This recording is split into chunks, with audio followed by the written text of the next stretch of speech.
तो मेरे प्यारे दोस्तों, एक बार फिर से आपका स्वागत है आपके अपने यूट्यूब चैनल डीसी एकेडमी में।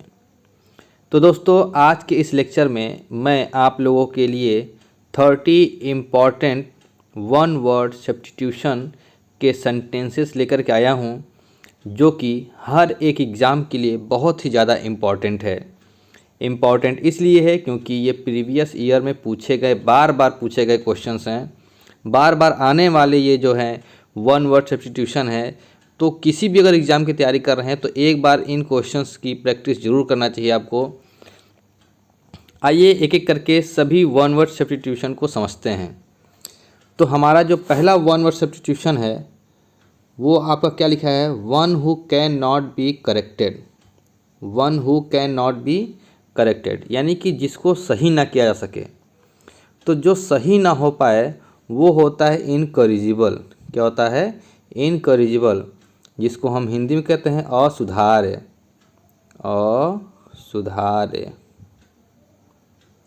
तो हमारा ये था पहला सेंटेंस, यानी कि पहला वन वर्ड जो कि काफ़ी इम्पोर्टेंट है, कई बार आ चुका है। चलिए देखते हैं सेकंड। ये हमारा फर्स्ट था।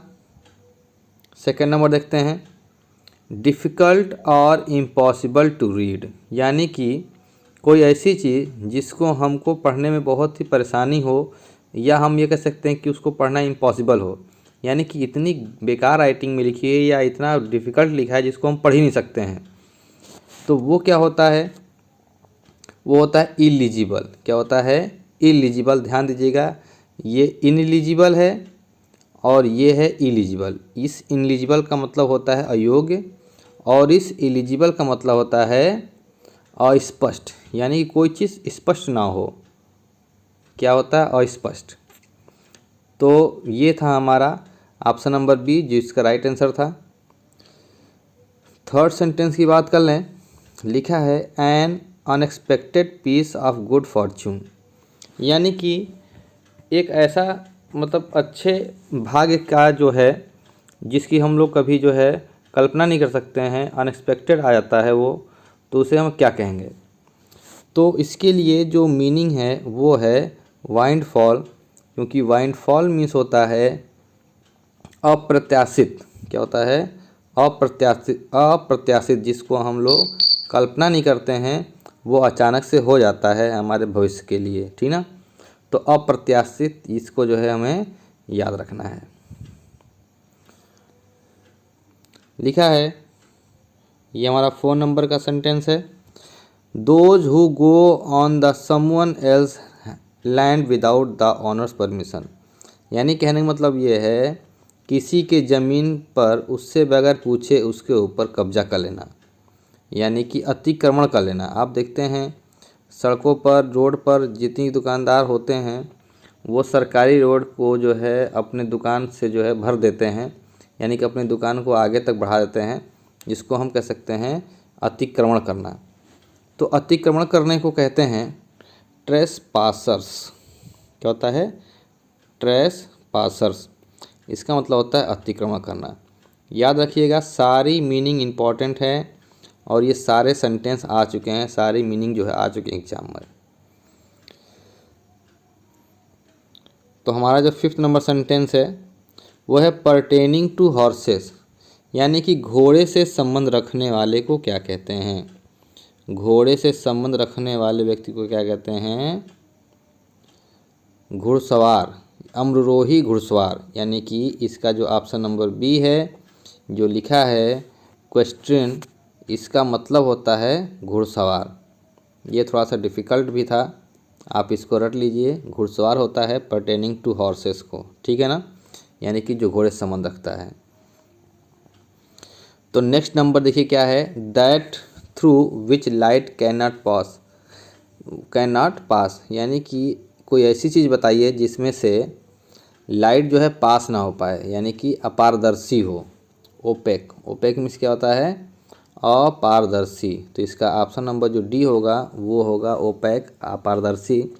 और ट्रांसपेरेंट मीन्स होता है पारदर्शी, यानी कि जिसमें से लाइट आर पार निकल जाए वो ट्रांसपेरेंट होता है।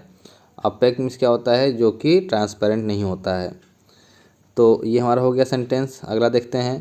तो अगला जो हमारा वन वर्ड है वो है to write under a difference name, यानी कि जब आपको किसी दूसरे नाम से जाना जाने लगे, यानी आपका नाम कुछ और है और लोग उसको कोई दूसरे नाम से बुलाते हों, तो उसको कहते हैं स्यूडोनीम। क्या कहते हैं? स्यूडोनीम। इसकी हिंदी जो मीनिंग होती है वो होता है कृतक नाम। क्या होता है?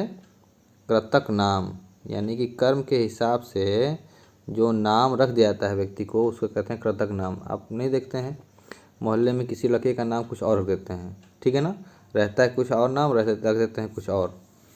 चलिए, हो गया ये सेंटेंस। तो आइए देखते हैं आगे की क्या बात है। जो हमारी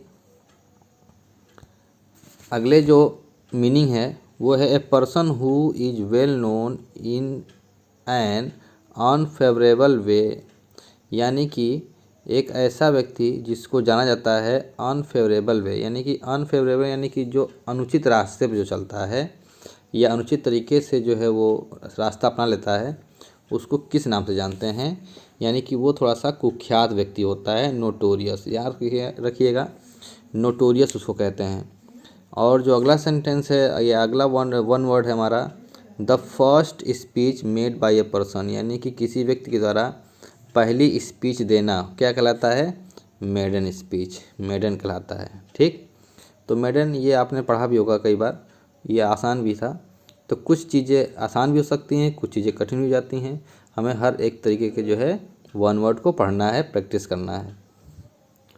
तो देखते हैं हमारा जो नेक्स्ट है, तो नेक्स्ट क्या है? To officially take private property away to seize, यानी कि ऑफिशियली टेक प्राइवेट प्रॉपर्टी, कोई भी प्राइवेट प्रॉपर्टी को अगर हम जो है सीज कर लेते हैं, officially take private property away to seize, कहने का मतलब ये है कि किसी भी चीज़ को अगर हम सीज कर लेते हैं तो उसको क्या कहते हैं? तो सीज करना मतलब जब्त करना, तो ये होता है कॉन्फिस्केट, इसको कहते हैं जब्त कर लेना। आप देखते हैं कि कोई भी चीज़ कभी कभी क्या होती है, सीज हो जाती है सरकार के द्वारा, सरकार उसको सीज कर लेती है। अगर हम कोई भी चीज़ लोन लिए हों या कोई ऐसी चीज़ जो कि गवर्नमेंट ने आदेश दिया है कि उनकी इस चीज़ को सीज कर दीजिए, तो सीज करने का मतलब क्या होता है? कॉन्फिस्केट। जो हमारा नेक्स्ट वन वर्ड है वो है someone having many skills. Someone having many skills, यानी कि कोई व्यक्ति ऐसा जिसके बहुत से ज़्यादा स्किल हों, तो उसको कहते हैं प्रतिभाशाली। उस प्रतिभाशाली को कहते हैं वर्सटाइल। प्रतिभाशाली और प्रतिभाशाली को कहते हैं वर्सटाइल। इस तरीके से अगर हम अगला वन वर्ड देखें तो काफ़ी इंपॉर्टेंट वन वर्ड सब्स्टिट्यूशन अगला वाला लिखा है something which is imagine to be real but actually does not exist. ठीक है, कहने का मतलब ये है कि कोई चीज़ ऐसी हो जिसको जो है रियल इमेजिनेट किया जाए, लेकिन एक्चुअली में वो होता नहीं है, मतलब वो सही होता नहीं है, बस उसको सही बनाने की कोशिश की जाती है, तो उसको कहते हैं मनगढ़ंत बातें या मनगढ़ंत कहानी। तो ये जो पहला ऑप्शन लिखा है ए नंबर फिगमेंट, इसका मतलब ही होता है मनगढ़ंत कहानी, यानी कि बढ़ा चढ़ा कर उसको जो है हम मनगढ़ंत कर लेते हैं और उसे कहानी का रूप दे देते हैं। देखने में असली लगता है पर वो होता नहीं है। समझ में आ रहा होगा आपको। फिर जो अगली मीनिंग है वो है someone who scientifically studies the birds. ये आसान क्वेश्चन है। जो बर्ड्स का अध्ययन करते हैं उसको पक्षी विज्ञानी कहते हैं। ऑर्निथोलॉजिस्ट, इसको कहते हैं पक्षी विज्ञानी, यानी पक्षियों का अध्ययन करने वाले व्यक्ति को क्या कहते हैं? पक्षी विज्ञानी, ऑर्निथोलॉजिस्ट। ईजी है ये। आइए देखते हैं नेक्स्ट हमारा क्या है। तो हमारी नेक्स्ट जो वन वर्ड है वो ये है one who practices one of the fine arts. तो जब फाइन आर्ट्स की बात हो, जब कोई अच्छी तैयारी कर रहा हो, फाइन आर्ट्स की जो है प्रैक्टिस कर रहा हो, तो ऐसे व्यक्ति को क्या कहते हैं? आर्टिस्ट कहते हैं। तो ऑप्शन नंबर बी इसका राइट आंसर हो जाएगा। नेक्स्ट की अगर बात कर लें, scale used for measuring the strength of an earthquake. Earthquake को किस पैमाने से नापा जाता है? तो वो होता है रिक्टर पैमाना। रिक्टर की स्पेलिंग ध्यान दीजिएगा, RICHTER होता है।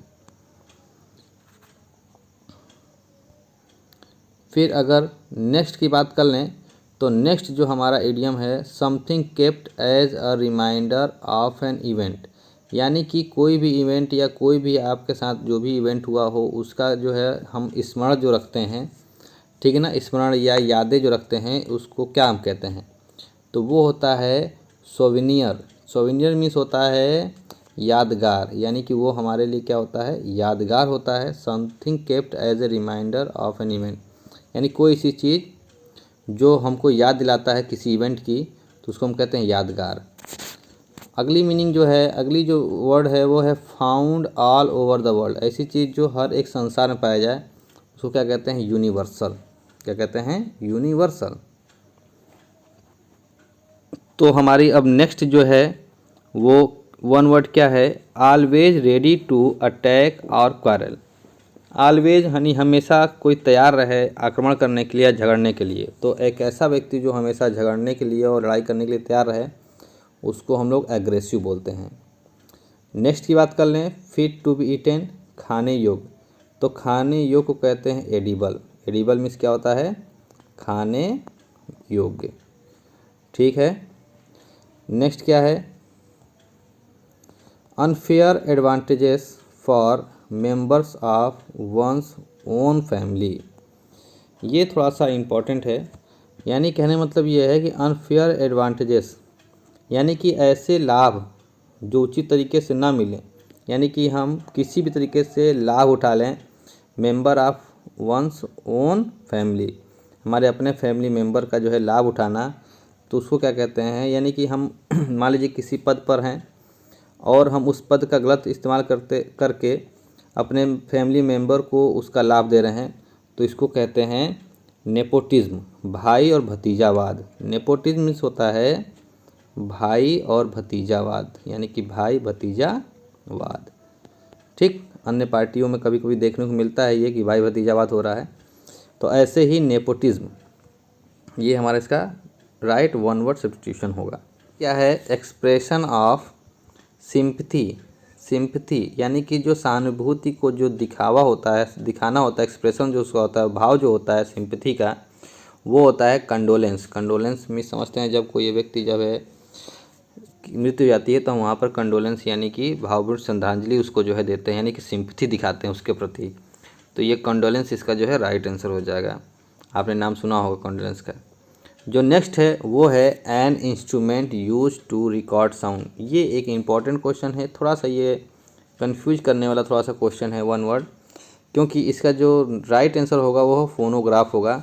फोनोग्राफ एक पुराने समय में एक माइक बन के आता था जिसमें गाने बजते थे, सुना होगा आपने, देखा होगा, और यहाँ पर प्लेट चलती थी तो उससे रिकॉर्ड भी होता था साउंड। तो रिकॉर्ड साउंड को फोनोग्राफ भी बोलते हैं और उसको हिंदी में ग्रामोफोन भी बोलते हैं। तो ये दोनों ऑप्शन यहाँ पर सही हो सकता है, लेकिन यहाँ पर फोनोग्राफ इसका ज़्यादा आंसर सही होगा। तो रिकॉर्ड साउंड यानी कि an instrument use to record sound, sound को रिकॉर्ड करने का जो इंस्ट्रूमेंट होता है उसको फोनोग्राफ कहते हैं। ठीक है, याद रखिएगा इसको। और हमारा जो आज का लास्ट जो वन वर्ड है वो हमारा क्या है, आइए उसको भी देख लें। Person with whom one works. तो person with whom one works का मतलब ये होता है कि ऐसे पर्सन जो एक साथ काम करते हैं, एक ही काम को करते हैं, ठीक है ना, एक ही काम को करने वाले जो लोग होते हैं, यानी एक साथ काम करने वाले जो लोग होते हैं, यानी एक संस्था में काम करने वाले लोग जो होते हैं उसको क्या कहते हैं, कलीग। क्या कहते हैं, कलीग। कलीग मीन्स होता है सहकर्मी। तो इस तरीके से हमारे आज के जितने भी important one word substitution question थे ये लगभग अप्रॉक्स 30 क्वेश्चंस थे जो कि किसी न किसी एग्ज़ाम में आया हुआ है और ये बार बार आया हुआ है। तो इसीलिए ये काफ़ी आपके लिए इम्पॉर्टेंट था। तो स्टूडेंट, अगर आपने इसको एंड तक देखा है तो आपके लिए जो है ये बहुत यूज़फुल होगा। वीडियो को एंड तक देखने के लिए आपको जो है बहुत बहुत धन्यवाद। Thanks for watching and best of luck for your exam.